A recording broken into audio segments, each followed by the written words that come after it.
E se tudo o que você acreditou sobre a morte for apenas uma sombra da verdade? Desde pequenos, fomos ensinados a temer o silêncio do túmulo, a imaginar o fim como um abismo escuro, um ponto final inevitável. Alguns dizem que tudo se apaga, outros que seguimos para o céu ou para o inferno. Mas e se a realidade for muito mais profunda do que isso? E se a morte não for o fim, mas uma passagem, um intervalo, um despertar? A verdade é que poucos param para encarar a morte com honestidade. Fugimos dela, negamos sua presença. Mas é curioso, a morte é a única certeza da vida e mesmo assim é um mistério que menos conhecemos.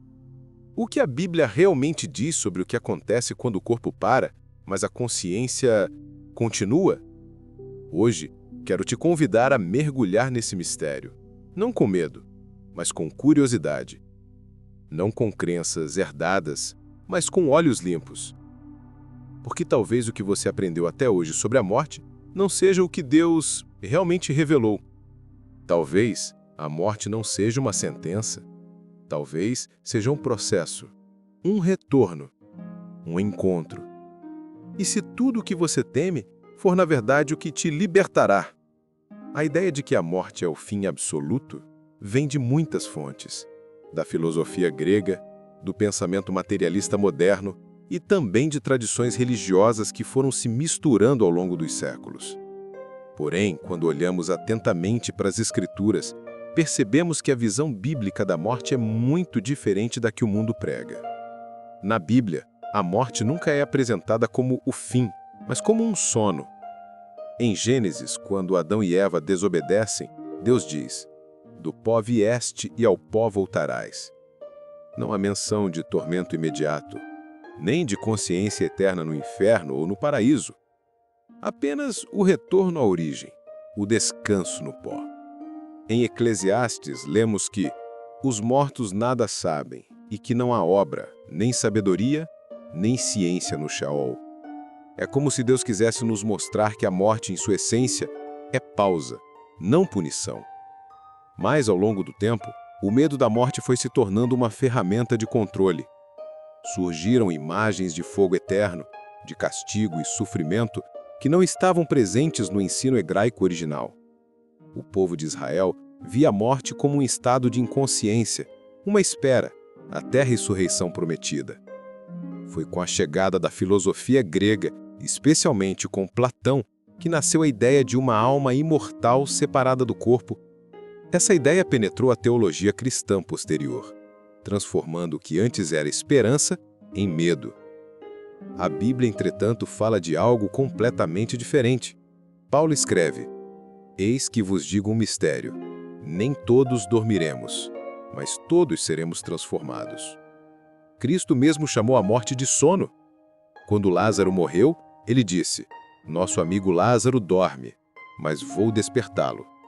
Essa imagem da morte como sono é um símbolo poderoso. Dormir não é o fim. Dormir é aguardar o despertar. Essa compreensão muda tudo. Muda a maneira como encaramos o luto. Muda o sentido da vida.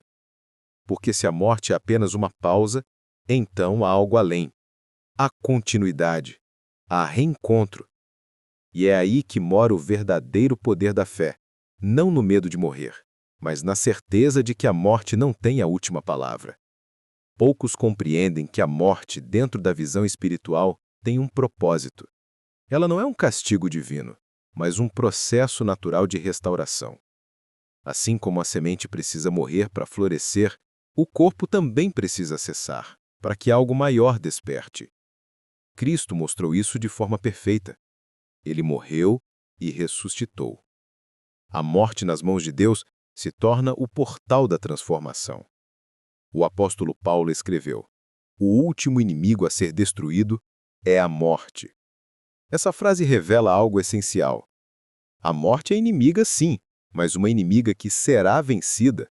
Ela cumpre um papel dentro de um plano maior. Nos lembrar que não somos eternos por conta própria, que dependemos da fonte da vida, que a verdadeira imortalidade não é natural ao homem, mas um dom oferecido por Deus. A morte, portanto, não é o fim, é o limite, o limite que nos faz olhar para o alto, o limite que separa o orgulho da humildade, o terreno do eterno. Ela é o espelho que revela o que realmente importa. Quantos não passam a vida inteira correndo atrás de coisas que se desfazem, esquecendo que um dia tudo isso deixará de ter valor? A consciência da morte é, na verdade, o início da sabedoria. Mas há algo mais profundo. A morte é também a linguagem do renascimento. Todos nós morremos e renascemos inúmeras vezes, nos relacionamentos, nas fases da vida, nas perdas, nas despedidas.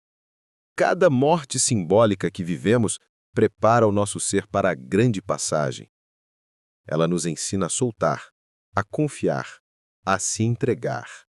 A verdadeira fé nasce quando aceitamos que o controle nunca esteve em nossas mãos. O que a Bíblia nos revela, então, é que o propósito oculto da morte é despertar o humano para a eternidade. Mostrar que somos passageiros, mas amados. Finito no tempo, mas infinito no plano de Deus. E essa revelação muda tudo, inclusive o modo como vivemos hoje. A Bíblia descreve a morte como um estado de inconsciência, um sono profundo, até o momento da ressurreição. Jesus, em João 5, 28 e 29, diz: Vem a hora em que todos os que estão nos sepulcros ouvirão a sua voz. Essa é a promessa. Os mortos não estão vagando, nem sofrendo, nem observando os vivos. Eles descansam, esperam, dormem no pó, enquanto o tempo de Deus avança em silêncio. Essa ideia é libertadora, porque isso nos tira o medo do castigo eterno e nos devolve a esperança do reencontro. Imagine o quanto de sofrimento espiritual nasce da crença de que alguém que amamos pode estar sofrendo agora, preso em algum lugar de tormento. A visão bíblica nos alivia desse fardo. Nossos entes queridos não estão em agonia, estão em descanso. E o que acontece quando Cristo voltar? A Escritura é clara. Os mortos em Cristo ressuscitarão primeiro. É o momento em que o sono termina, o tempo deixa de existir. O que para nós parece 1000 anos, para quem dorme é apenas um piscar de olhos. Então a morte não é o abismo, é a pausa antes da sinfonia recomeçar. Essa compreensão muda tudo. Muda a forma como julgamos o medo. Porque o medo da morte é, no fundo, o medo de perder o controle. Mas se compreendemos que há um propósito, que há um descanso, que há um retorno, então a ansiedade se transforma em serenidade. Passamos a viver com mais presença, mais gratidão, mais propósito. A morte deixa de ser um monstro e passa a ser uma mestra. Ela nos ensina a valorizar o hoje, a cuidar melhor de quem amamos, a viver de forma mais consciente, porque entendemos que o tempo é um presente. Preparar-se para a morte não é esperar o fim, é aprender a viver com leveza. A Bíblia ensina que quem crê em mim, ainda que morra, viverá. Essa não é uma promessa distante, mas uma verdade prática. A fé muda nossa relação com a impermanência. O primeiro passo é compreender que a preparação para a morte é, na verdade, uma preparação para a vida eterna. Isso começa no modo como tratamos o outro, como lidamos com o perdão, com o amor e com o arrependimento. Cada atitude que nos aproxima da luz é uma forma de morrer um pouco para o ego e nascer para o espírito. O segundo passo é o desapego. A morte física é apenas o último desapego, mas há muitos outros antes dela. Deixar o que já não serve, abrir mão do que pesa, soltar o que não volta. Jesus ensinou que, onde está o teu tesouro, aí estará também o teu coração. Se o nosso tesouro está nas coisas passageiras, viveremos em constante angústia. Se está nas coisas eternas, vivemos em paz. Por fim, a preparação espiritual inclui a aceitação. Aceitar não é desistir, é compreender que a vida e a morte são partes de um mesmo ciclo sagrado, que nada se perde, apenas se transforma, e que o amor é o único elo que atravessa o tempo e o túmulo. Viver preparado é viver em paz, e quem vive em paz não teme morrer. É importante, porém, evitar as distorções. Muitos, ao compreenderem que a morte é um sono, acabam negligenciando a urgência da vida. Pensam que, se é apenas descanso, não preciso me preocupar.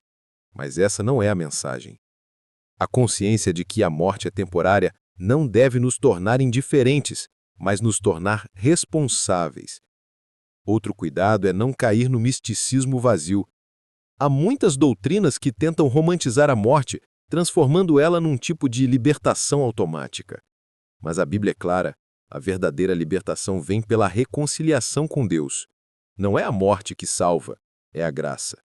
E também é preciso lembrar que cada pessoa vive o luto e o medo de forma diferente.